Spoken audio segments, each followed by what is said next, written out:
দেখ বন্ধু, আমাদের পুরো আমুয়া বাজার ঘুরিয়া সেরা পাঞ্জাবিটা কিনছি এবার কোরবানি নামাজ পড়ার জন্য। অনেক সুন্দর হয়েছে, কিন্তু দেখ বন্ধু, ঈদের নামাজ কিন্তু নতুন কাপড়ে না, মন ভালো থাকাটাই আসল। দেখ বন্ধু, এই সমস্ত কথা গরিব লোকদের সান্ত্বনা দেওয়ার জন্য, আমার মতন ফোরকানের জন্য না। কিরে ইব্রাহিম বন্ধু, কই যাও?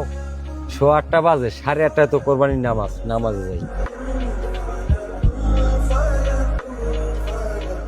তুই এই জামা কাপড় পরে নামাজ যাবি? তোর মানুষে থাকলে কি কইবে? গরিব মানুষ ভাই, নতুন জামা কাপড় কেনার মতো সামর্থ্য নাই ভাই। তাইলে তো তুই বাসায় থাকলেই পারতি, তোর নামাজ পড়া কি দরকার? ঈদের দিন অন্তত মানুষ একটু নতুন জামা কাপড় পরে।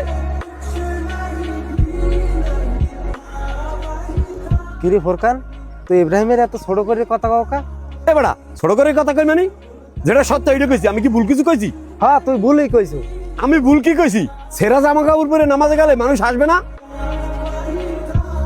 শোন বন্ধু, মানুষ হাসলেও আল্লাহ তাআলা হাসবে না। আল্লাহ তাআলা মানুষের পোশাক দেখে বিচার করে না, বিচার করে মানুষের মন দেখে। তুই নতুন পোশাক পরিয়া অহংকার করতে আছো, আর ও ছেঁড়া জামা কাপড় পরিয়া লজ্জা লুকাইতে আছে। এখন তুই ক, আল্লাহর কাছে কে বেশি সম্মানের? শোন বন্ধু, আমি কাউকে কষ্ট দিতে চাই নাই, আমি তো শুধু নামাজটাই পড়তে চাইছিলাম।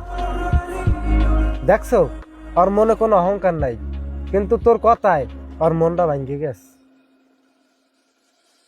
ইব্রাহিম ভাই, তুই আমার মাফ করে দে ভাই, আমি বুঝতে পারি। না ভাই, সমস্যা নাই, আমি রাগ করিনি। না ভাই, সমস্যা আছে। আজকে বুঝলাম নতুন জামা কাপড় মানুষকে বড় বানায় না, ব্যবহারই মানুষকে বড় বানায়। শোন বন্ধু, ঈদের আসল শিক্ষাই এখানে, সবাইকে নিয়ে হাসি খুশি চলাটাই ঈদের আসল আনন্দ।